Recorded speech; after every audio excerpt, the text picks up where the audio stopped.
Let's see, microphone is working. Let's see if we show up on the YouTubes.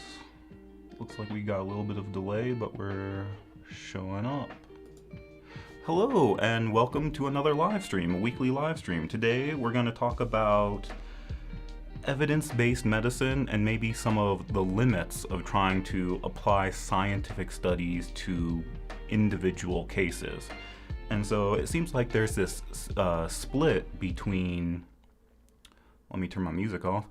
It seems like there's this split between some people have this, take this stance that Chinese medicine is a traditional medicine, and so we should follow the traditions, follow the classics, follow the experience of our teachers. But some people are trying to take more of a stance that we should be applying modern science to how we perform the medicine, that we should be looking at scientific studies that take place in a controlled setting, and we should be using those results to dictate how we proceed. Sorry, my screen just disappeared. I want to make sure I'm still here. Looks like I'm still here. So if you're here live, let me know in the chat, what kind of stance do you take? Are you more of a traditionalist that you want to see what the classics say, or are you more into integrative medicine, modern medicine, evidence-based medicine, where you want to look at the studies? Let's see what the scientific studies have to say to know what's going on and to follow them. So let me know if you're here if you're here live. Let me know in the chat. If you're watching the replay, let me know in the comments what kind of stance do you take.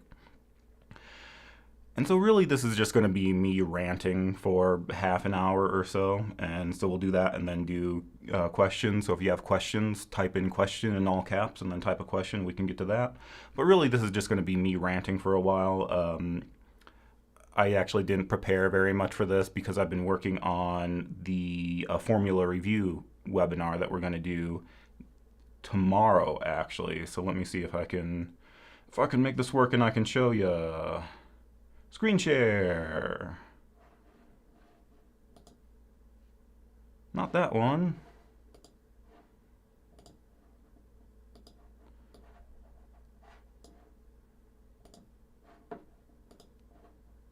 Screen share. There we go.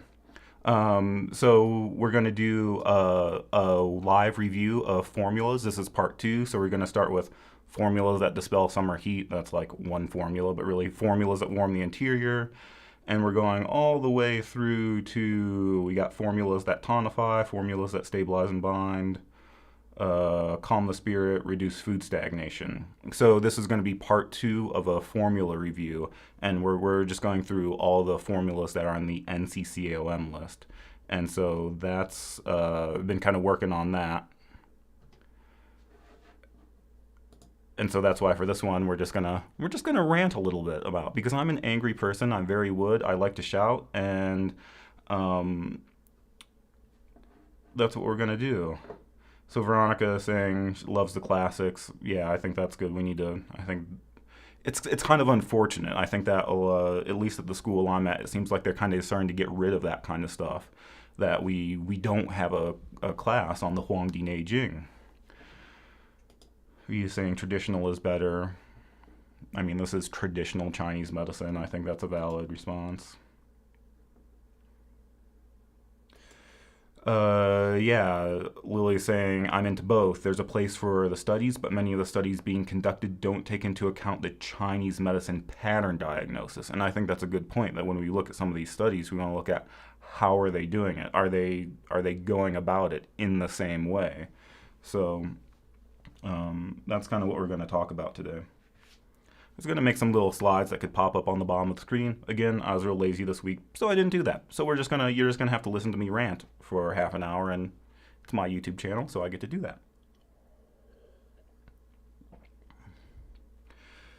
So like I said, I think it's basically, especially the school I went to, I feel like they were trying to push the profession in this direction of integrative medicine and an evidence-based approach.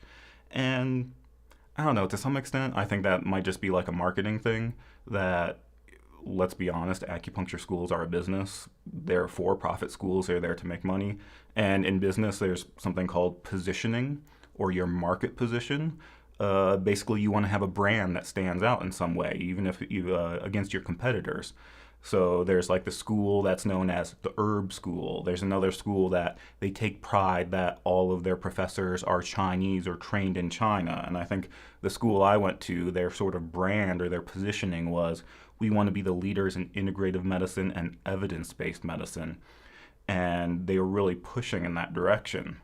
And I'm kind of on the other spectrum of that. I push back against that a lot. And one of the things that kind of annoyed me was I feel like a lot of the people who are pushing the medicine in that direction are not actually acupuncturists. They were administrators. They were not medical doctors. They're not acupuncturists, but they're the ones who are saying we need to go in this direction of integrative medicine and evidence-based medicine. Tow Truck is saying that this school definitely felt more like a business than a school. Yeah, I think that's the case. So these are for-profit schools. That's gonna happen, unfortunately. So I think that was part of their branding, is that they were trying to be the evidence-based school, and I think there are some real limits to that. And basically, for this conversation, I'm going to use a lot of bro analogies that lately, since I've moved, I've been going to the gym a lot more. I've been rediscovering my inner bro, and I've been doing a lot of weightlifting, and I've been listening to podcasts and looking at the research about strength training and powerlifting and bodybuilding. And so I'm going to basically, we're going to talk as an analogy to what's going on in the fitness world, because I think the fitness world kind of dealt with the same problem of, do we do things experience-based or by tradition, or do we follow the studies? It just turns out that the fitness world has been dealing with this for a lot longer, and there's more people actually doing studies. So they kind of have a more mature conversation about it.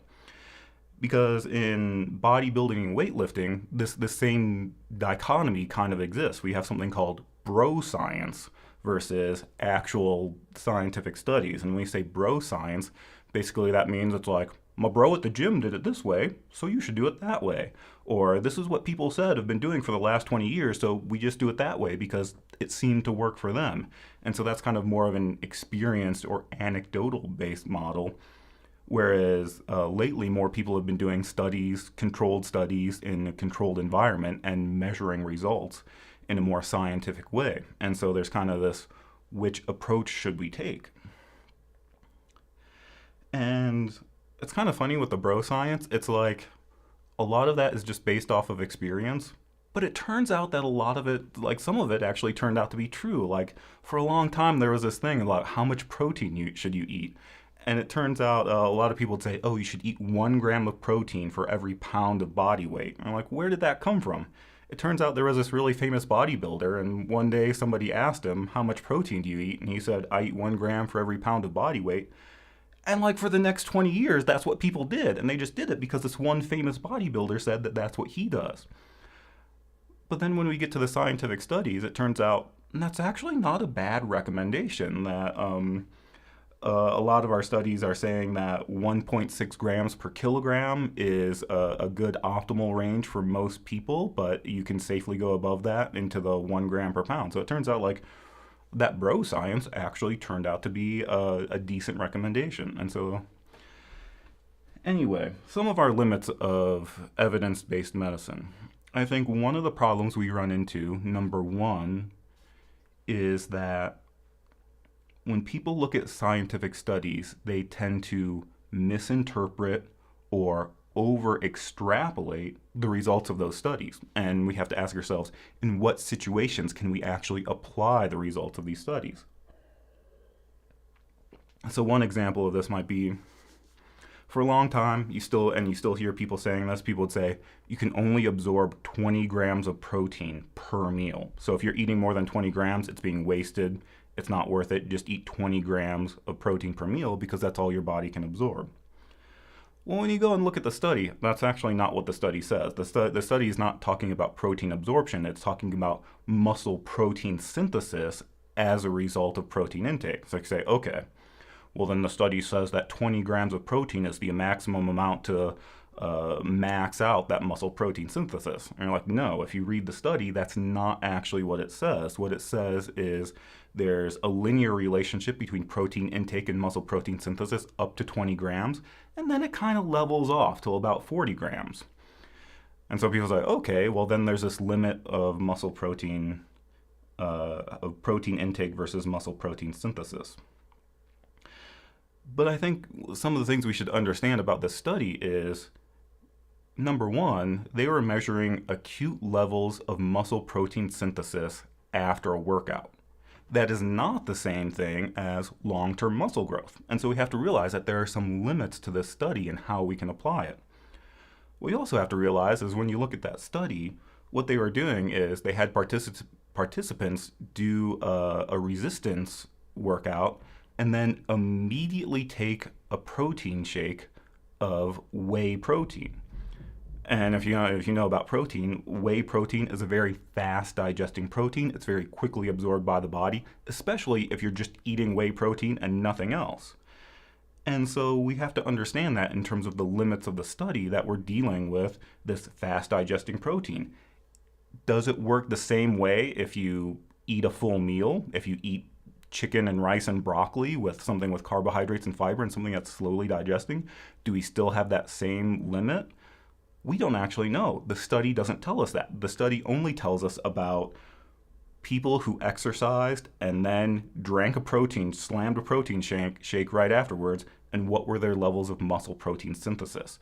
And so it can be difficult to extrapolate beyond that. So when people make this claim, you can only absorb 20 grams of protein. That's not actually what the study says. People are misinterpreting it and over-extrapolating it and applying it to situations that the original study doesn't cover. So we have to be careful of that. Maybe another example would be that for a while there was this thing going around that you shouldn't stretch before working out because stretching before you work out will reduce the amount of weight you can lift. And there was a study about that. And technically that's true. If you read the abstract of that study, they'll say participants who stretched before lifting weights had a decreased maximal output. And so that study was true. The problem is, well, like when you go through and read the study and read the methodology of the study, what they were actually doing is they had participants do a 90-second hamstring stretch and then immediately do a maximum effort deadlift. And it's like, nobody actually lifts weights like that. Nobody stretches for 90 seconds and then does their heaviest set. And so I think people were taking the study about stretching before doing a max output, and they tried to apply it they tried to say, oh, I'm not going to warm up before I work out. And it's like, that's not what the study says. You can't claim you take the scientific approach and you're just like misinterpreting it in a way that's convenient for you. So I think we have to, in our medicine, we have to like take the same approach of, we really have to look at what are these studies actually saying? What populations do they actually apply to? What were they actually measuring? And can we actually apply that to our patients on a basis? So it's kind of like, just because this point protocol worked on this population of subjects, can we actually apply that to the people that you see in the clinic? That just because this study says that green tea is the healthiest tea because the science says so, you have to ask, first of all, what does it mean for tea to be healthy? Are we talking about levels of antioxidants? Are we talking about other health outcomes in terms of cholesterol and blood pressure? What do we mean when we say green tea is the healthiest one? What does that even mean? And then we might have to look at the study and when we say green tea is the healthiest tea, does that just mean that, like, did they actually compare green tea to oolong tea? Or did they just only do a study on green tea because the study was done in Japan and Japanese people pretty much only drink green tea? They don't drink oolong tea. So that's the tea that they studied. And so this is kind of one of those things, like if we have a scientific study that says green tea is the best, maybe when we're dealing with an individual patient, we'd be like, actually, according to our traditional medicine, Green tea is cold in temperature, so it might be inappropriate for a cold patient. If I have a patient with a cold constitution and a lot of dampness, it could be that oolong tea or black tea is actually going to be better for draining that dampness, and this individual patient is going to get better results drinking oolong tea, even though green tea has more antioxidants and people think it's healthier because of that. So I think that's something we have to realize. There are some limits to these studies.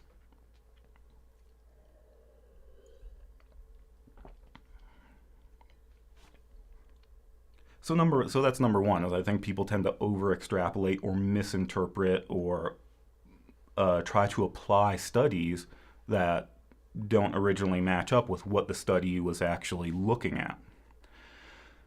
Number two is this is kind of interesting.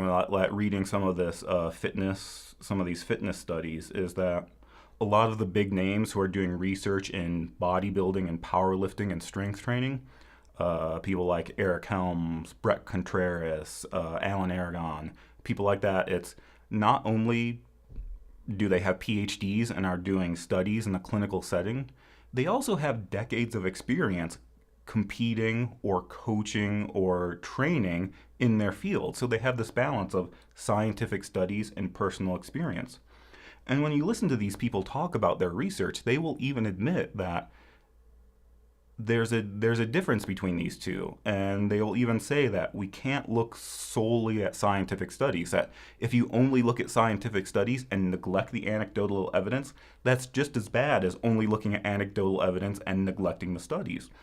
And one of the reasons for this is when we do studies, we're looking at statistical averages that occur in a population.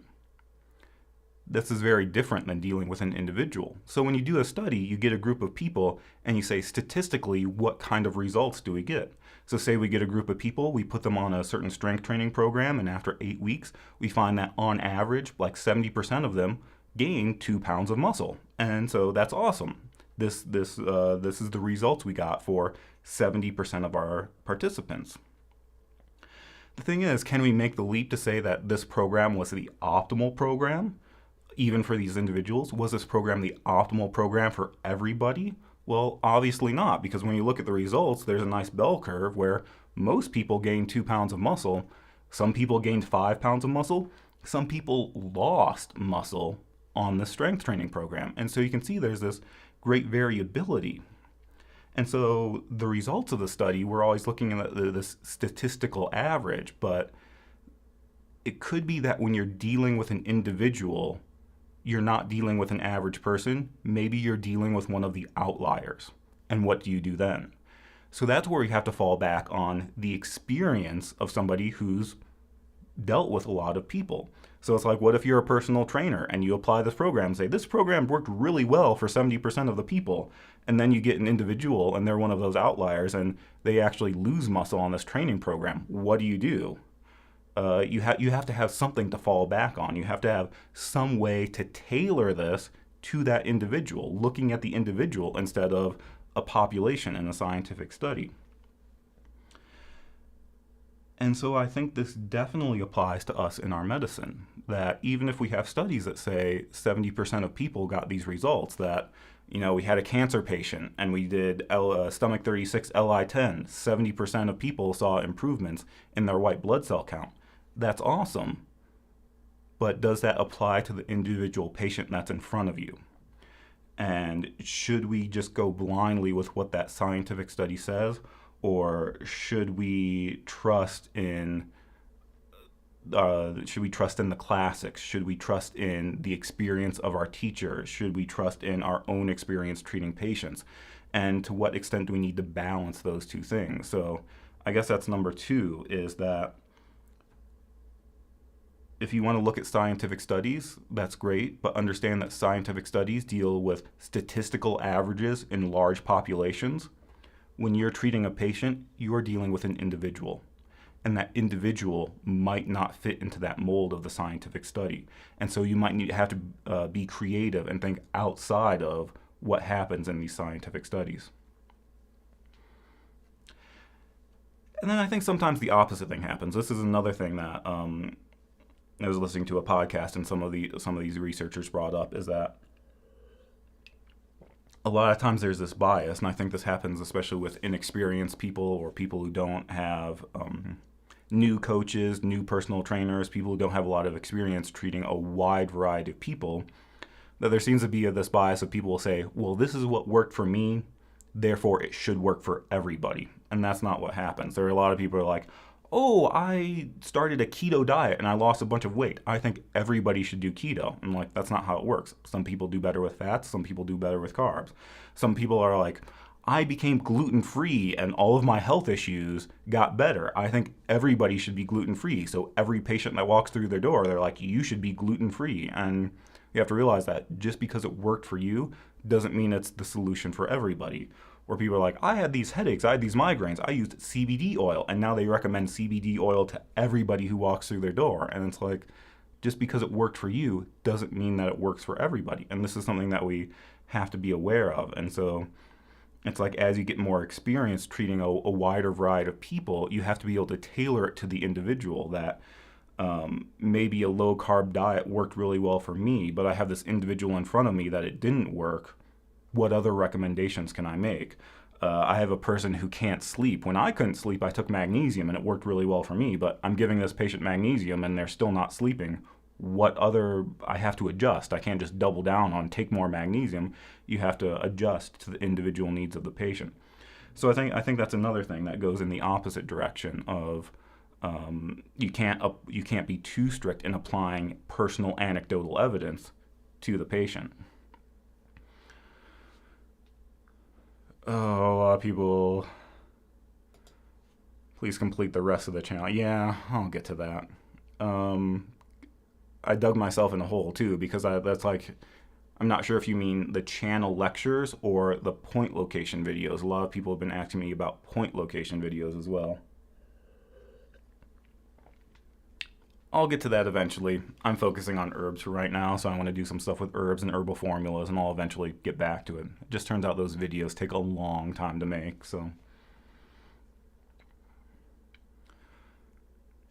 Third thing I think is interesting about evidence-based medicine is this is a conversation I had with my friends the other day talking about this evidence-based medicine, and his concern was that if we continue going in this direction, to what extent are the treatments we do, to what extent will they be dictated by insurance companies? That if we go down this route of evidence-based medicine, it could be that insurance companies will say, you have to do these points, otherwise we're not going to pay you. And I think that happens in other things. Sorry, I got stuff popping up. That's distracting me. And so I feel like this has happened in other areas of medicine too, where they say, oh, we have this scientific study that says that this procedure works really well for 70% of the people. Therefore, doctor, you must perform this procedure. Otherwise, we're not going to pay you. And I kind of worry about that happening with acupuncture as well.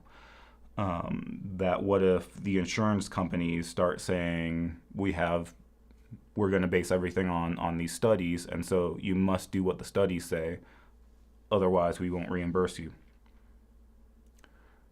And that bothers me.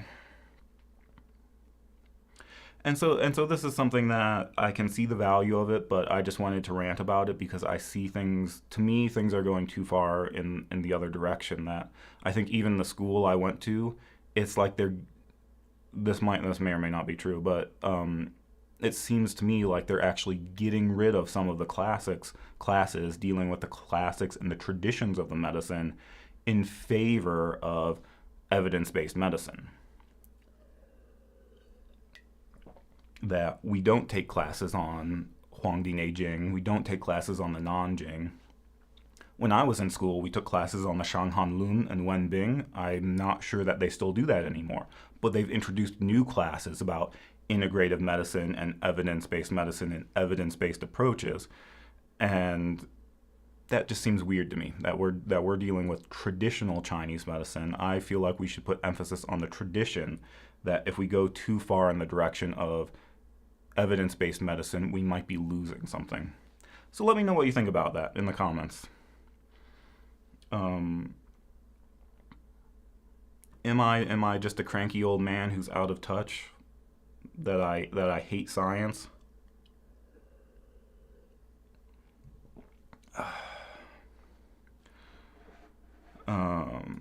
Yeah, this person, they still have Shanhan Lun Wenbing, but Neijing and Nanjing classes are electives. Oh, that's cool. Because I think when I went to school, we did have them. They were electives, but they weren't offered very often. They were only offered like once every 2 years or something like that. So it was hard to get Neijing. But it seems like they're requiring a lot of evidence-based approach classes, and to me that's unfortunate. And then we get in, I guess what I was talking about more is about the generalities of an evidence-based approach versus a traditional or experience-based approach. And this can apply to anything. This could apply to fitness. This could apply to Western medicine. Do you trust the instincts of your doctor, or do you trust the studies? This can apply to Chinese medicine. There's a whole problem outside of that. And someone's saying the scientific method when trying to deal with Chinese medicine, and we're talking about sham acupuncture. This is like a whole nother problem of, at least in the West, our gold standard for scientific studies is a double-blind, placebo-controlled group. And that's really easy to do when you're talking about pills or injections. Your placebo is an IV injection of saline solution. It's really easy to come up with a placebo. This has been a persistent problem with doing acupuncture research is, what does placebo acupuncture look like? How do you convince someone that they're getting acupuncture without actually giving them acupuncture? And there's kind of some weird things that come up when we try. So some people are like, oh, we should just needle. I think one of the first things they tried is, we're not going to needle full depth. Instead of inserting the needle a half of an inch, we're going to insert the needle an eighth of an inch, and that's our placebo acupuncture. And people are like, that's Japanese style acupuncture. You're still needling the points. That's still acupuncture. Then people are like, okay, we'll just instead of needling the point prescription, we'll just needle random places in the body. And people are like, well, you're still sticking needles in a person. You're still moving chi. And then people came up with elaborate things of, they have this, they'd put like this little boxy thing on there, and for the true acupuncture, they would tap a button and a needle would go in. With the false acupuncture, it would like stick a toothpick, so it felt like you were getting needled, but there was actually no insertion of the needle. And it's like, so you're doing acupressure. You're still stimulating the point. So it's really hard to come up with an idea of what is sham acupuncture, how do we do double-blind studies, and to what extent does it even matter? And so this is something that I think Ted Kapchuk has done a lot of research about, that he's the one who wrote The Web That Has No Weaver. I think more recently he's been doing research about placebo and how do we do placebo acupuncture. I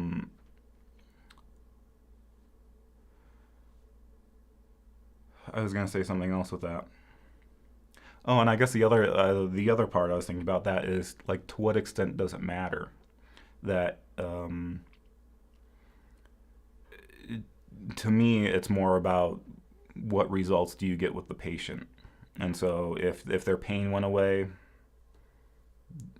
was it placebo? Was it magic energy flowing through the body, or was it placebo?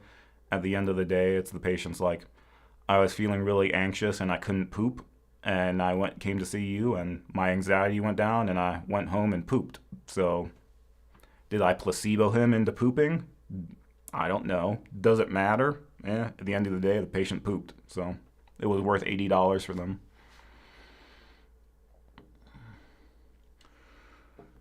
So that's my rant. Again, I decided to just rant for half an hour because I had nothing better prepared, because I've been working on this formula review thing. So part 2 of the formula review is coming up tomorrow. Where's my button?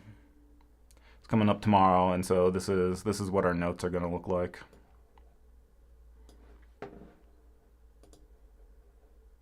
So if you want to come tomorrow, we're going to review. This is going to be part 2 of the formula review. We're starting with formulas that dispel summer heat. That's a whole category in Bensky. We only learn one of those formulas with a Huasher in it, but then we'll go through formulas that warm the interior, formulas that tonify. This is a big section because we're tonifying qi, tonifying blood, tonifying yin, tonifying yang, tonifying both yin and yang. Formulas that stabilize and bind, so things that stop leakage. And again, we have a lot of categories of leakage. Formulas that calm the spirit. I think when we talked about single herbs, we had two categories of herbs that calm the spirit. We had nourish the heart, calm the shen, and we had anchor, settle, and calm. It turns out for our NCCOM list, we only learn the nourish heart, calm the spirit. So they're actually, we kind of skip that category, anchor, settle, and calm. Oh, formulas that open the sensory orifices. This technically isn't on NCCOM, but I put it there because there are two formulas that we learned in school, at least when I went to school. Formulas that reduce food stagnation, and one formula for parasites. So that's what we're going to be going over tomorrow. I'll have this handout there for you if you want to download it. I still need to make some slides. And so that's what we're doing tomorrow. So that's why I was going to be lazy.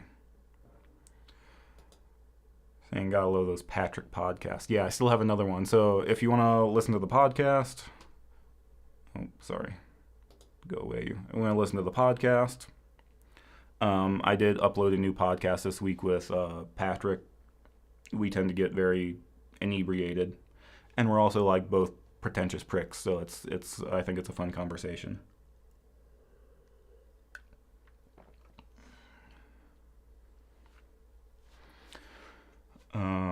So check that out. Not that. Saying to play devil's advocate, I do think it's important for schools to incorporate a class on interpreting scientific studies, if for no other reason than to being able to communicate with the patients. And I can see this approach, and I think this is something that maybe me and Patrick talk about in our podcast of. Maybe there are different ways to communicate with the patients, and there are some patients that they really like that scientific thing, that to be able to pull out studies and say, this is what worked. We have studies that say this number of people got these results, and that will give your patient confidence in their treatment, and that will really put them at ease, and they'll make them trust Chinese medicine. I think you can also take the approach of you can educate your patient in Chinese medicine. I think it's perfectly fine to say that you have liver qi stagnation, and this is what that means, and here's how we're treating it. And you can get patients on board with that more traditional approach. And so that's going to depend on the person. Just like some people, they want to be like, my knee hurts. We did these tests on the knee. We did the anterior drawer test. We did the valgus test. And we're sticking needles in these muscles, and this is the results we can expect to see when we stick needles in these muscles. Some people, that's what they're into.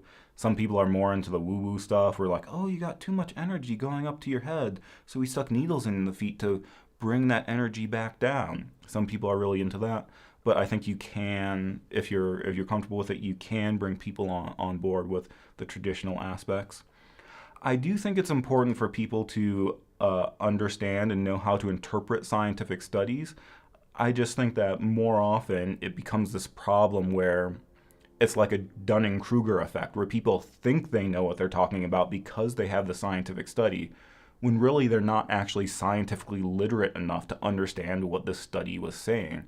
I think this came up with a lot of when a lot of the COVID stuff was going around. People would try to bring up like, oh well, this study says this, and you're like, I'm gonna behave in this way based on what this study says, and it's like, actually that study didn't say what you think it said. You may have read the abstract of that study and you may think you know what it's saying. When you read the full study, that's not actually what it's saying. So sometimes I think that if you give people just a little bit of scientific literacy, they take it too far. So, I don't know. Another weird rant. Oh, comments are coming up and I don't see them. Did you ever look into the Leon Hammer Postdiagnosis? Yes, I did, briefly. I can't remember if I did that before. Let's see if we can pull it up.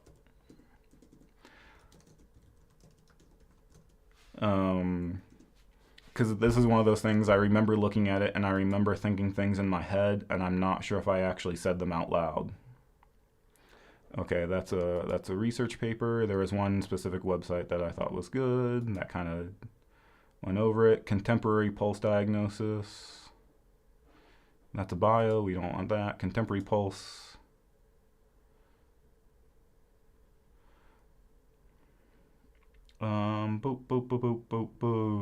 Sorry, I should have looked at this before.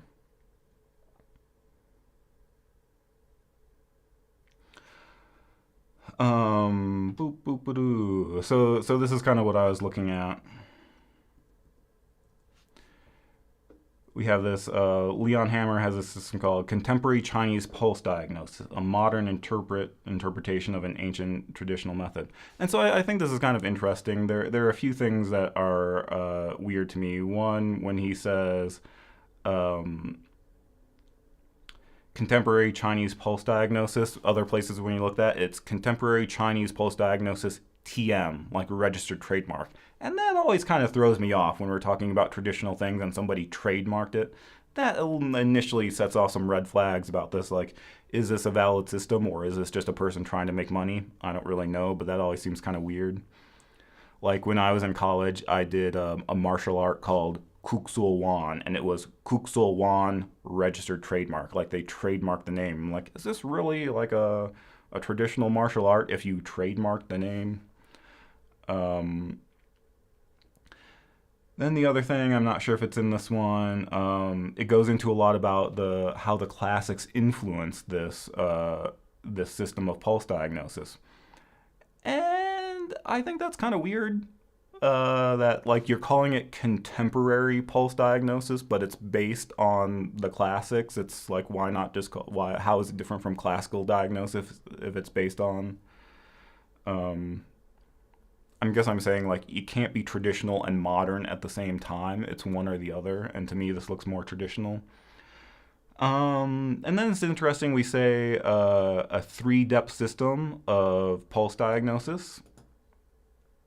Although the model formally describes 8 depths, the main 3 depths are palpated. These are termed the chi, blood, and organ depths. So I think that's really interesting about looking at the different depths. And this is something that we do have. This is something that does come up in the classics that we talk about palpating the artery at different depths. Some people do 2 depths, a yin and a yang depths. Some people do 5 depths. We talk about in the beginning of the Nanjing, it says like, oh, if you want to feel the lung pulse, press with a weight of 3 beans. If you want to feel the spleen pulse, press with a weight of 6 beans. If you want to feel the liver pulse, press with a weight of 9 beans. Things like that. And so the idea that there are different depths, that's not new. So that's cool. That's fine.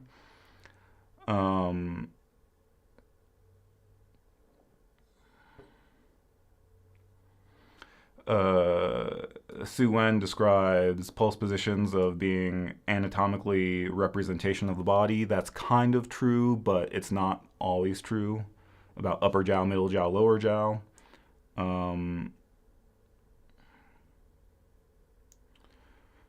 Again, we have the influence of Li Shizhen, influence of Zhang, influence of all these classical things. And it's kind of like, how is this a modern? I don't know. And so to me, that's really weird that you can call it modern, a contemporary, or modern.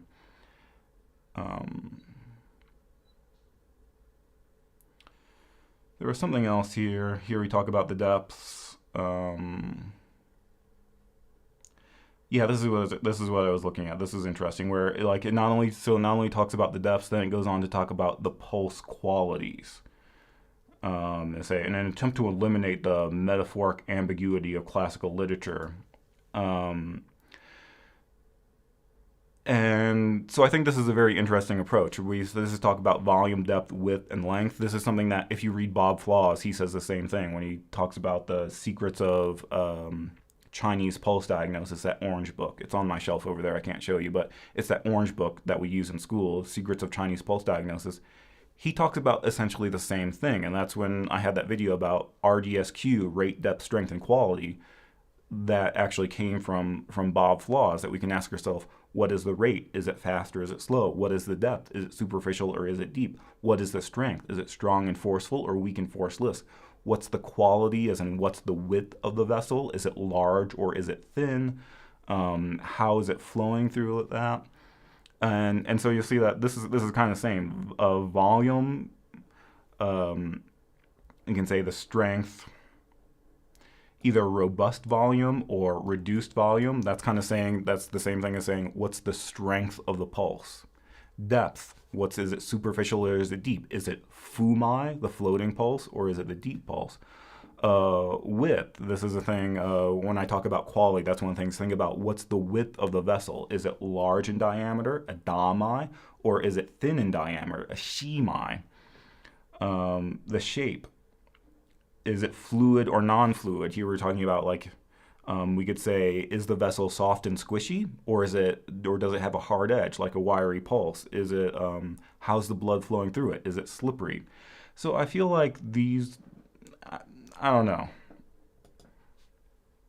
I guess kind of, I guess when I look at it, I'm like, this is nothing new. Why did you create a new system and trademark the name when like I feel like this is just a normal approach to pulse diagnosis. So I don't know. It seems good. I think however you want to learn pulse diagnosis, that's fine. I guess I will say one of the things I default to is, if you read the Nanjing, the classic of difficulty, so not the Huangdi Neijing. The Neijing came first. It was the Huangdi Neijing. It was a conversation between the Yellow Emperor and his physician Qi Wu. After that, we came out with the Nanjing, the classic of difficulties, which is kind of like a frequently asked questions or a troubleshooting guide where he says there's this difficult issue and then they pose a question and then they answer it. The first section, the first 15 or so chapters of the Nanjing deal with pulse diagnosis. It kind of sets up our kind of more modern, or what we do now with pulse diagnosis in terms of different positions being connected to yin and yang organs and things like that. But anyway, those first 15 chapters of the Nanjing go through pulse diagnosis, and it actually presents several different methods for taking the pulse. Again, the Sun is the upper jiao, the Guan is the middle jiao, the Chi is the lower jiao. It talks about feeling different depths, that if you want to feel the lung, press with a weight of 3 beans. If you want to feel the spleen, press with a weight of 6 beans. It talks about the organs, that the Sun position is heart and SI, the Guan position is liver, gallbladder, and so on. It actually presents several different methods of how to take the pulse. And it turns out that some of these methods are contradictory, like you can't do both of them at the same time. So then when it gets to chapter like 15 or 16, it basically comes out and admits that there are so many ways to take the pulse. You can examine the 9 positions, you can look at the 60 informants, you can palpate the pulse with light pressure and heavy pressure, you can look at the pulse as a whole and see how it fits in accordance with the seasons. There are so many different ways to take the pulse. And invariably, each person will choose but one of these ways and claim that his way is the correct way. So how do we know which is correct? Because it says the sages are long and far. What that means is the sages of the past are long gone. We can't ask them for the answer. We can't ask them what's the correct way. So how do we know which is the correct method for taking the pulse? And then it says, it is like this. Whenever you feel the pulse, you have to compare that with certain internal and external evidence provided by the patient. And then it goes on and gives an examples. It's like, suppose you feel a pulse associated with the liver channel. Well, there will be internal and external evidence that points you towards the liver. The person will have a green complexion, knotted muscles. They'll feel tension to the left of the abdomen, and it lists all these signs and symptoms. And so kind of the point here is, whatever you do when you take the pulse, you also have to take into account the signs and symptoms you're getting from the patient. And so I think this is like a really good answer, that it's like, it basically says there are many different systems. We don't know which one is correct. There are many different systems. Everybody's going to choose their favorite and say that theirs is the correct one.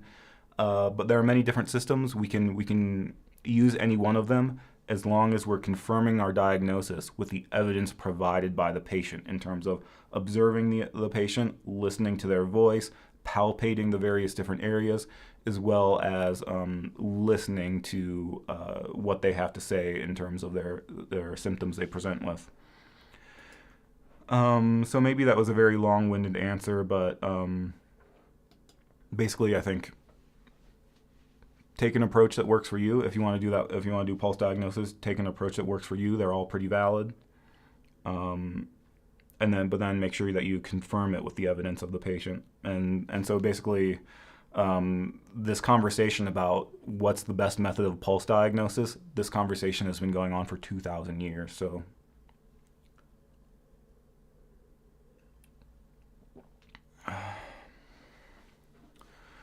what does it say? That's a very cute picture of a dog. I just wanted to click on it because there's a dog. Do you think TCM schools should demand more science prereqs to matriculate? Should TCM schools hold more biomedical courses to build a bridge between Western and Eastern medicine?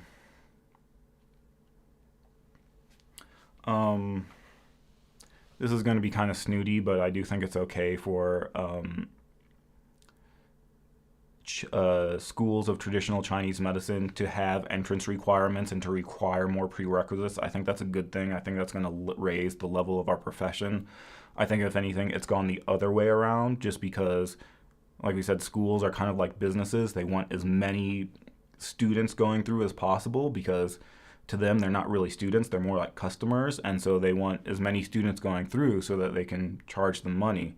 And so I think that's really kind of watered down the level of the profession. I know that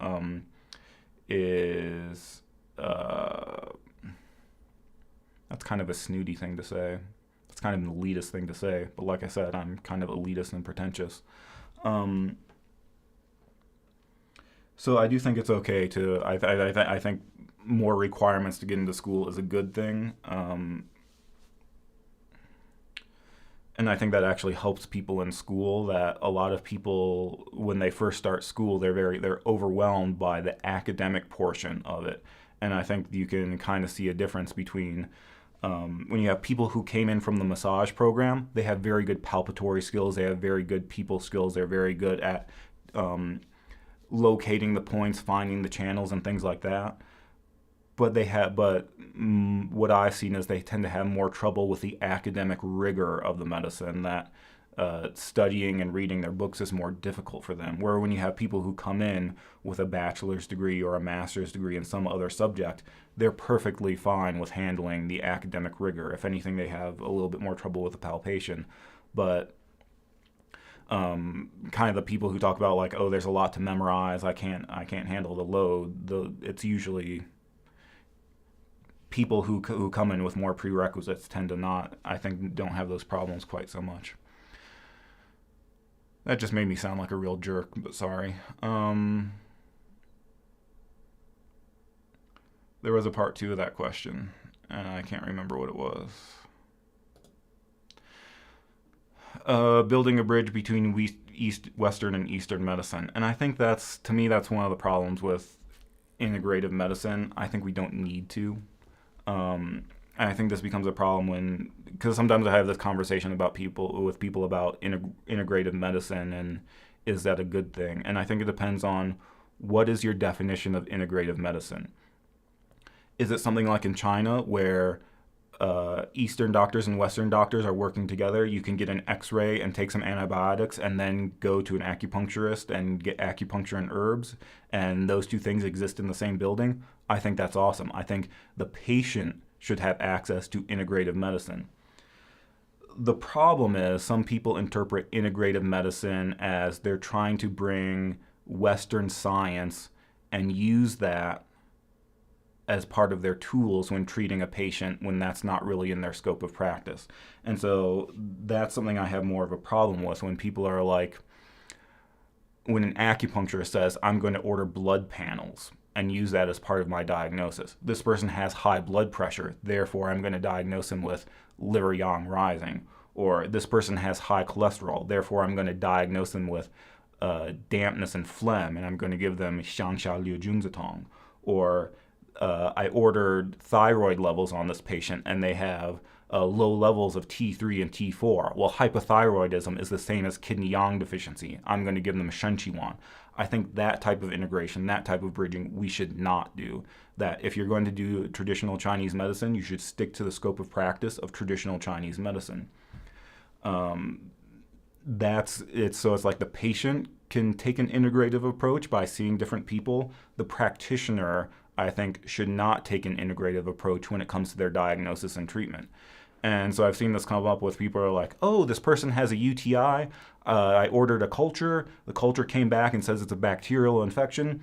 I'm going to give them Huang Lian because Huang Lian has antibiotic properties. And in my opinion, when you do that, you are no longer practicing Chinese medicine. Traditional Chinese medicine doesn't have a concept of bacterial infection. We don't think about herbs in terms of their antibacterial, antiviral properties. That is not traditional Chinese medicine. You are not doing traditional Chinese medicine. If you want to send in labs to diagnose bacterial infection and want to prescribe antibiotics, go be an MD. MDs prescribe antibiotics. Do that. Maybe naturopathic doctors do that in the same way. They say, oh, you have a bacterial infection, I'll prescribe you these natural antibiotics. If you want to do that, go be an ND. If you're going to study Chinese medicine, you need to think about things in the traditional Chinese way. We don't diagnose bacterial infection. We might diagnose things like damp heat in the lower jiao. I'm going to prescribe these herbs because they drain damp heat from the lower jiao. I think that was not actually the question you were asking. Sorry about that.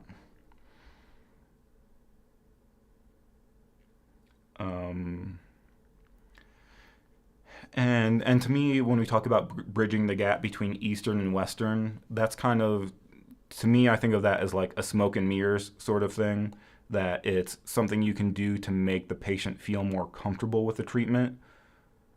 But when you do your treatment, you shouldn't be thinking of it that way. That if you want to say something to your patient like, oh yeah, I'm giving you Shan Jia because Shan Jia lowers high blood pressure and high cholesterol, you can say that to the patient, but in your mind, you need to be thinking in terms of Chinese medicine. What is the pattern diagnosis? How will these herbs, in terms of their taste, temperature, entering channel, and properties, how will these herbs balance out the patient?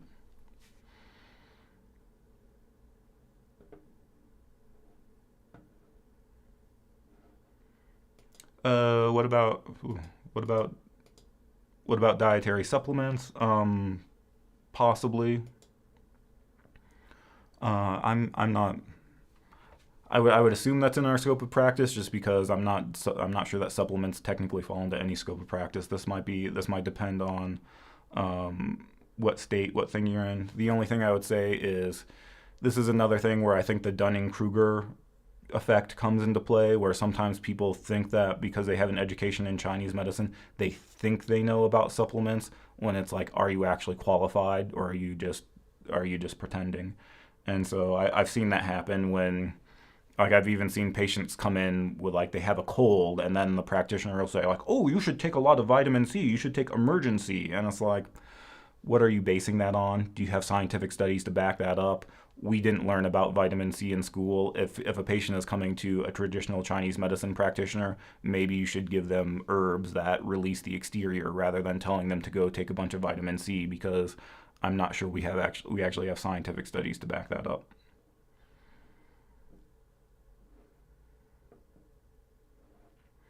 This is interesting. It can be argued that having a strong biomedical background can become an obstacle in learning Chinese medicine. This is something I've seen with a lot of first-year students.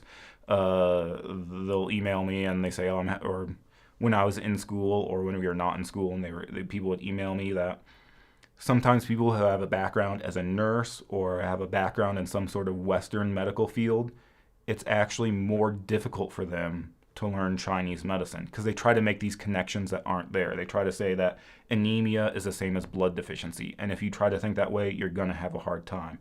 They think that hypothyroidism is the same as yang deficiency. If you think that way, you're going to have a hard time. What's your opinion on bloodletting? I'm not sure if we can legally do it. I think it depends on. Maybe we can say bloodletting. We can say, like, oh, you prick to bleed a point. If a person has a really sore throat, maybe you prick to bleed lung 11 or LI1. If a person has high blood pressure, you can prick to bleed ear apex. Another interpretation of bloodletting is we prick to bleed and then we put a cup on it, and that cup sucks the blood out. I'm not sure that. I think that depends on your area. That may or may not be in your scope of practice. Your insurance company may or may not cover you when you do that. But it's kind of interesting if you look at the book A Tooth from the Tiger's Mouth, and that's something that goes over like sports injuries. It's kind of compiling all this information from usually martial arts traditions that, you know, in China, martial arts people, they would train and they would fight each other, and so they would, get injured and break their bones and pull muscles and things like that. And so looking at the tradition of how they dealt with that, with things like the Dietary and things like that. Apparently, bleeding cupping is very common. That if a person has like a shoulder condition, it's like, oh, you got chi and blood stagnations. One of the things that they'll do very commonly is prick the bleed and then put a cup over it and do the cupping, and it seems to work really well. I would be very cautious about it in modern practice.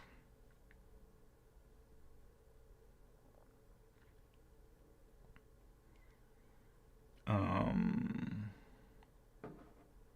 oh, so you're saying Lonnie Jarrett studied under him for some time. We're talking about the contemporary pulse diagnosis thing. Yeah, and actually, Lonnie Jarrett, I really like his book Nourishing Destiny. I kind of got it. There was a thing he got mad at me on Facebook when I said something about like, oh, I really like Lonnie Jarrett's book, but it's just kind of expensive, and he was offended by that. So sorry, Lonnie Jarrett. I didn't mean to say that your book is overpriced. I just meant that when you're a student, sometimes spending $90 on a non-required book is outside of certain people's budgets. But I really like his book Nourishing Destiny. So I really like Lonnie Jarrett's book. And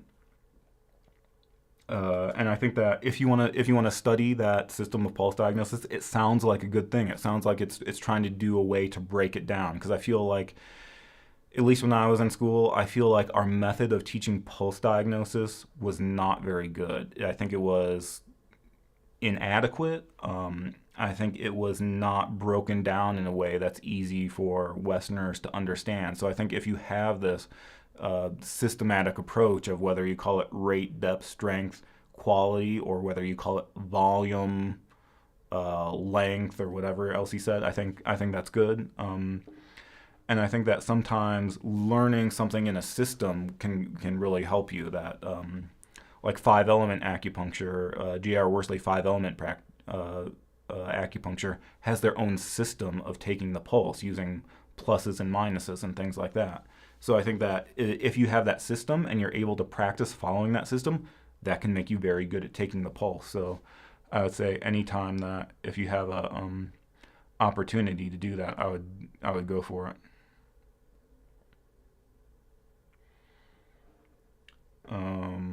Some stuff about Patrick and the podcast. Yeah, so I actually have another part of that recorded. Basically, whenever I talk to him, we end up just like shooting the shit for 3 hours, and so sometimes I break it up. So I just came out with another one that had Patrick. There's actually a part 2 to that I still have to edit, and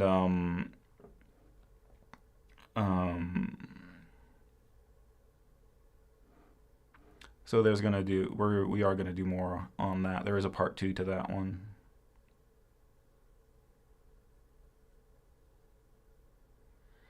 Just looking to see if there's any other questions. That's funny. My biomedical background has taught me that Western med doesn't make much sense.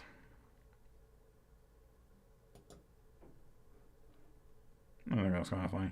I mean, I try not to talk too much shit about Western medicine because I think it can be very helpful.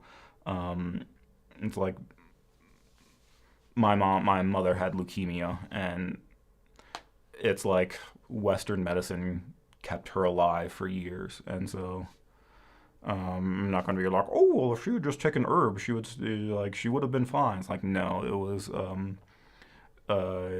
bone marrow transplants and things like that are a very good thing. That she wouldn't have lived as long as she did if not for Western medicine. So.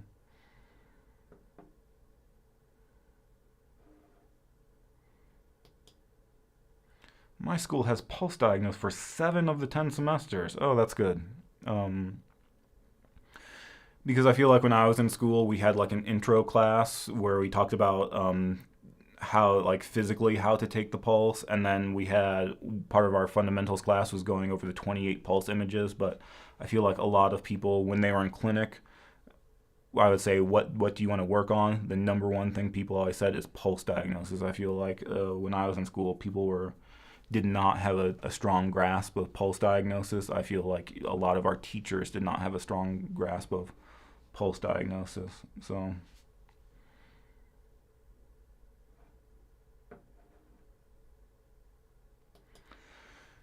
And so here we're saying some evidence-informed practice is required. Shanghang Wenbing is required for herb students. I think in some states you can just do acupuncture and you can just do herbs. In California, you're required to do both.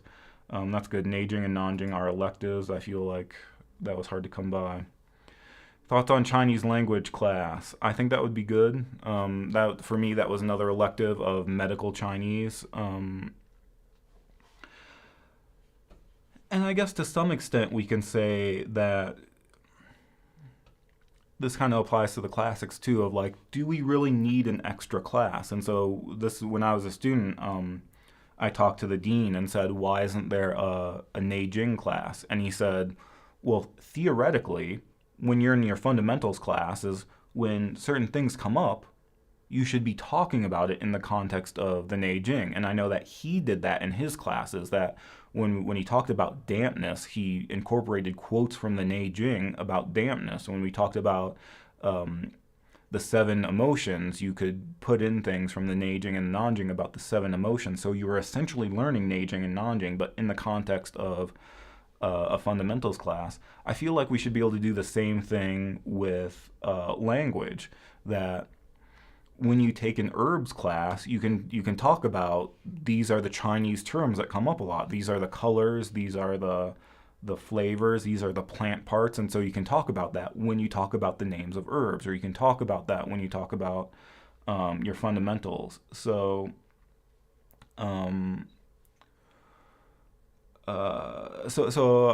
I took Chinese 101 at a community college that was more like a modern conversational class, and then I also took medical Chinese at my school, which is more about Chinese and Chinese medicine. I think they're very helpful. I wish more people did it. If we required it, are the students going to complain? Yes. So I think it's good. I'm not sure how realistic it is to have it as a requirement.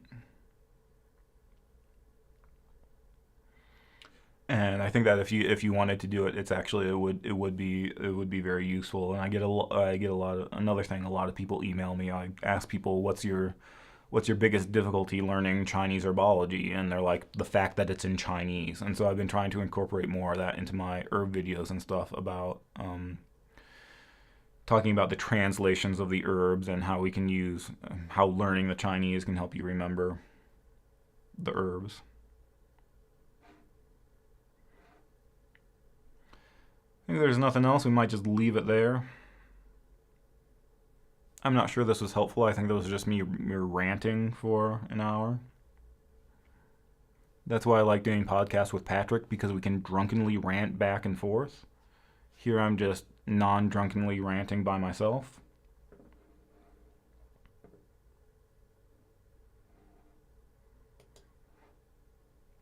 Funny you should bring this up. How the hell are people going to complain about learning Chinese medicine when they're there to study Chinese medicine? It's a thing that happens. This is going to be me being pretentious, but if I ran out of things to talk about, I was going to talk about this. Let's see if I can bring this in here. This was a comment on one of my videos. We did a review and somebody said, common names of herbs would be helpful. I'm not an acupuncturist, but I know how Chinese herbs work by their common names. I know only a few. We live in the West, and we should be able to talk about all the herbs in a common way. Also, I do Ayurvedic herbs, and we know the common names there as well. We're not in China, and we're not treating Chinese people, so I don't know why TCM people will not use the common English name for herbs. Please seriously consider. I thought that was a funny comment. How do I get rid of this? I don't want this on the screen anymore.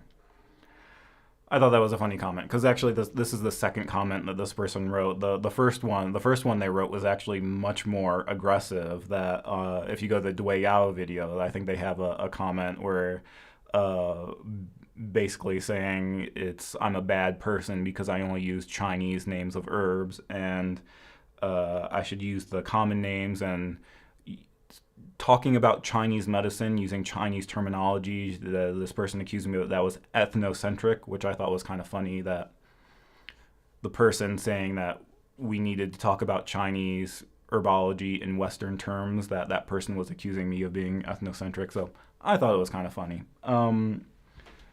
So I'm too lazy to type out a response to this person. So here's my response to this person.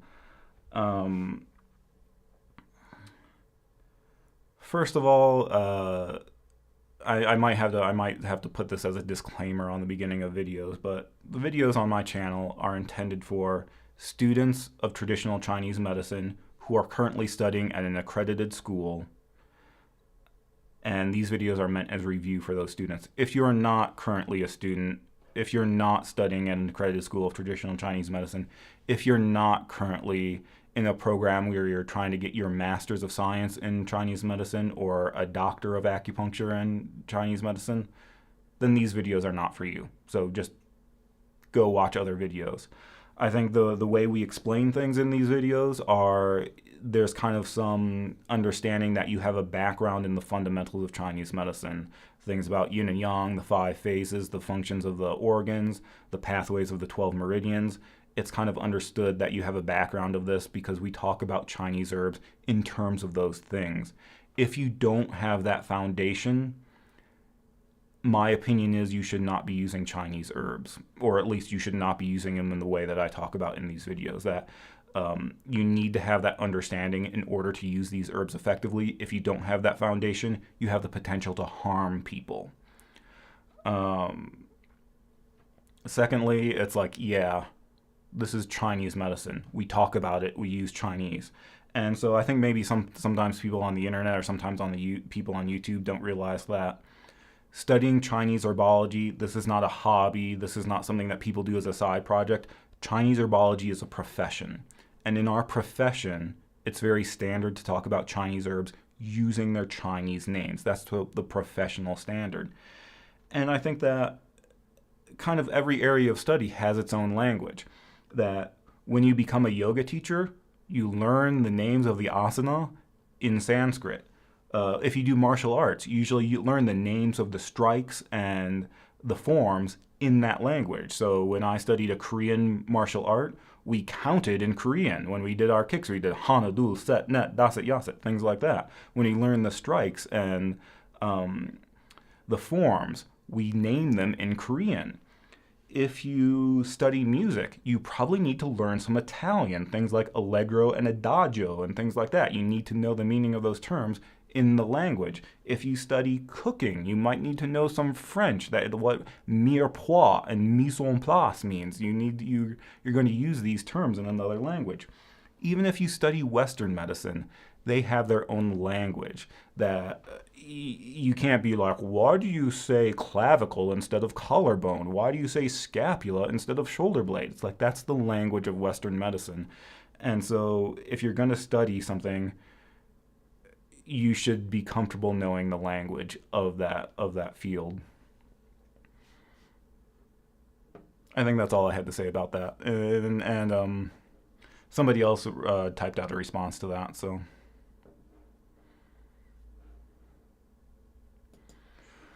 What are your thoughts on doctoral programs, DAOM or DACM? I'm not sure that DAOM exists anymore. I think they got rid of that when they came up with the DACM. I'm not sure if I talked about this with Patrick on a podcast or not. I think we kind of.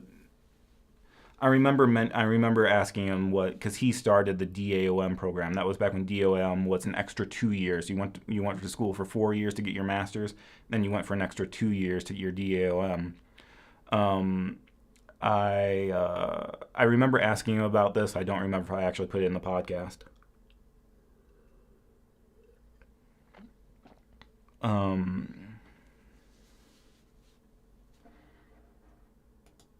PCOM got rid of DACM, but DAOM still exists. I think it might be the other way around. I think they transitioned. They used to be a master's program, and now everyone in the master's program has been transitioned to the DACM. I think the DAOM was the... Oh, DAOMs still exist in other schools. Okay, yeah, I can believe that. Anyway, I remember asking Patrick about this once, where... because he had started in a DAOM program, and I think he went there for about like a week and a half and then stopped.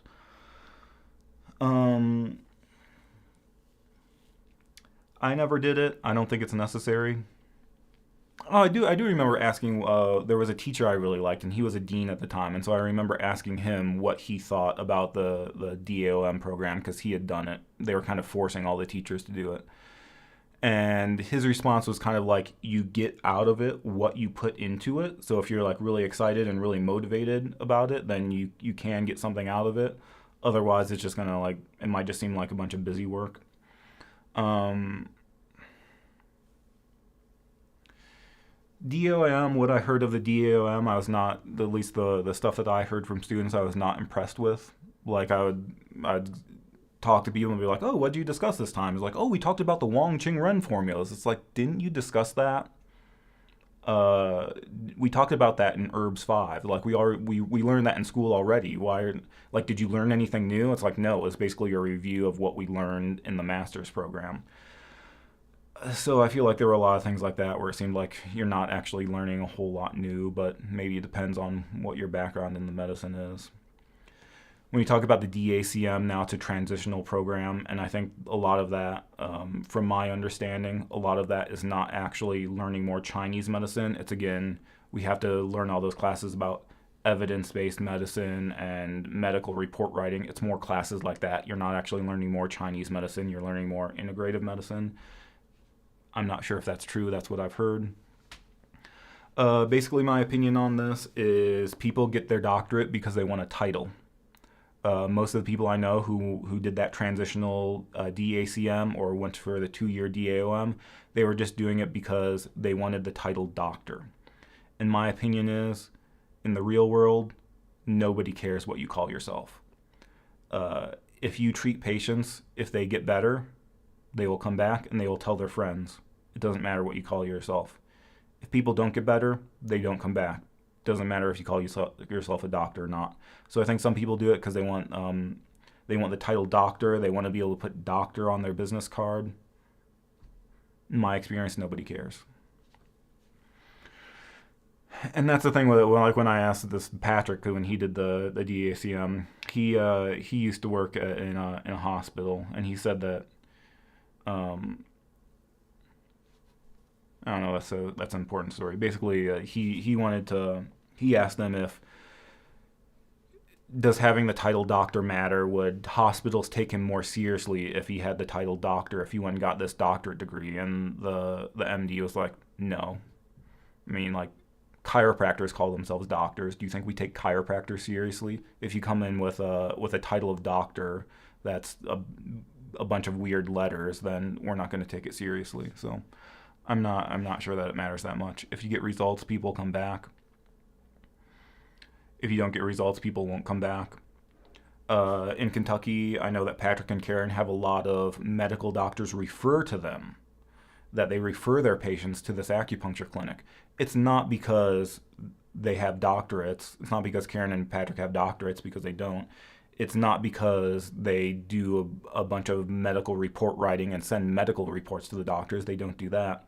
The reason they get referrals from MDs is because they've successfully treated patients, and the patients go back to their primary physician and say, I went to this acupuncturist and my pain went away. I went to this acupuncturist and I don't have diabetes anymore. And that's how the MDs found out about them, and now those physicians refer to their practice because of their results.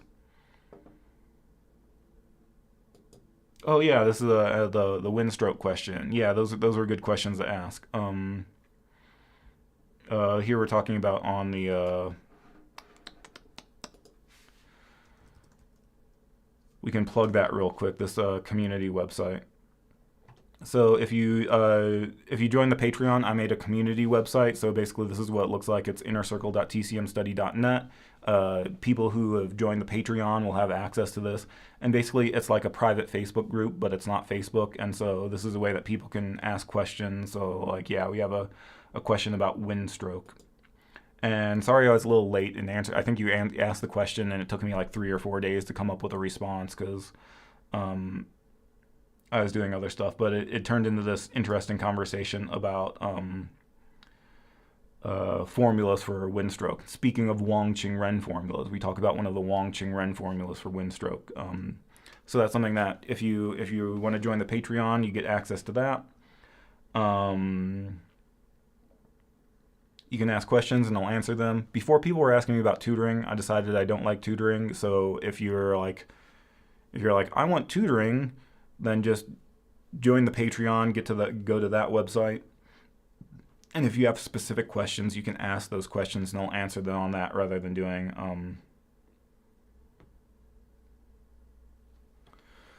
tutoring. What are you looking for? A patient question? Any question? This is a difficult one. Here, I feel like I have too much headroom in the shot. This is a difficult one.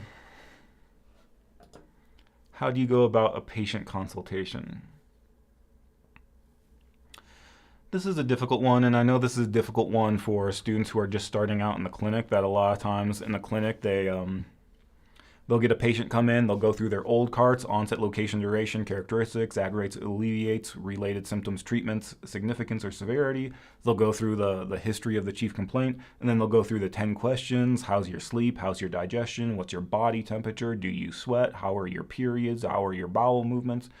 They'll go through and they'll ask all these questions, and they'll basically come out and say, I have all of this information.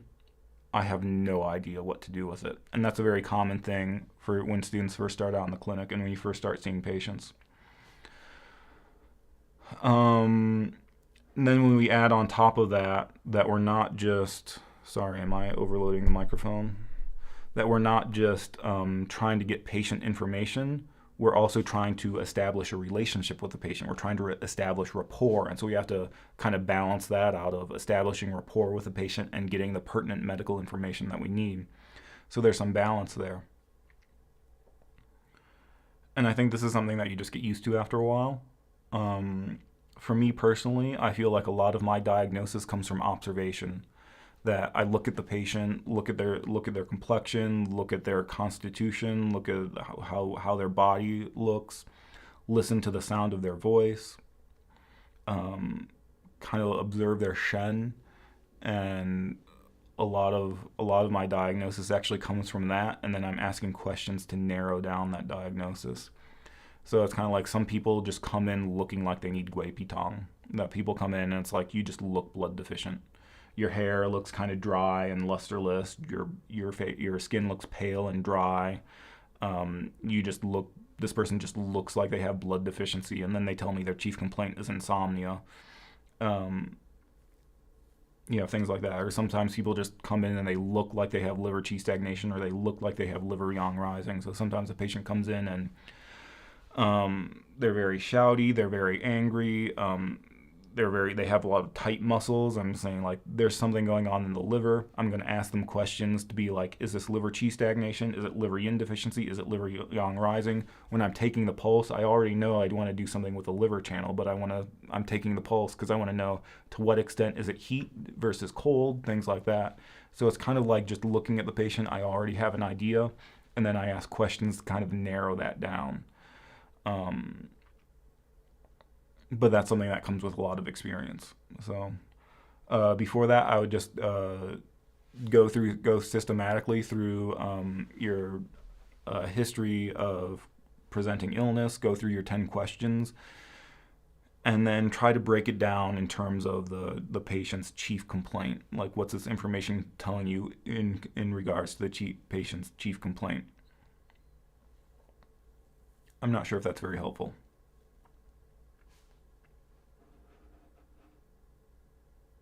Oh, from Lithuania. Hi from Lithuania, Carolus. Sorry if I'm mispronouncing your name. Oh, okay. We're getting a little long here. I was gonna shoot for an hour. We've gone for an hour and 20 minutes. I think I'm gonna leave it there. I think that we are doing a formula review tomorrow. I believe at 11 a.m. Pacific time. I believe there is a link to that in the description below. I'll have to check. I'm trying to see if I can bring that up. I thought I had a button that would be like, open the post.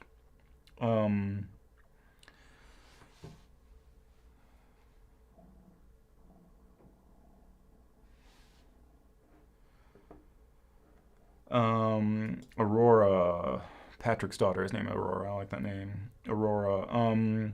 What's it like after graduation? Go to the podcast.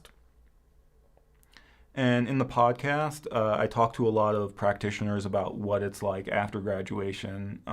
You can kind of go through and read some of the descriptions. It's a lot about how people went about starting a practice. And so some of that is like what it's like after school. And so like there's one episode with Gary where he talks about he started as a massage therapist and he did massage while he was waiting to get his license. So that's really common that you like, I couldn't get my California license until 6 months after I graduated. What do you do in the meantime? And so we talk about a lot of that kind of stuff. So maybe check out the podcast, and it's conversations with practitioners about how they started the business and what life was like after school. In terms of finding a job, I don't know. I think I'm not sure if we talk about that on the podcast or not, but when I was in school, there was kind of this assumption that you had to start your own practice, that getting employed with other people, I think, is very difficult. I've heard a lot of people that they went to work for a chiropractor and they were making $12 an hour. I'm like, dude, you could make more at Trader Joe's. You can make more at Costco than you did doing that. So I think there are people who are able to find a job and work for other people. I'm not sure how common that is. I'm not sure if you're going to have to like up and move. I do know people who work at hospitals and make close to 6 figures, but I'm not sure how easy those jobs are to get. I forgot it's Easter. Happy Easter. We'll see you tomorrow. There's going to be a formula review webinar tomorrow. We'll do that. That's going to be live, but the replay will be up for a while. So that's what we're going to do tomorrow. I need to go work on making slides for that. So that's what I'm going to do now. And I will say, have a good weekend. Have a good Easter. We'll see you tomorrow. If not, we'll see you next week, same time. Thanks for being here.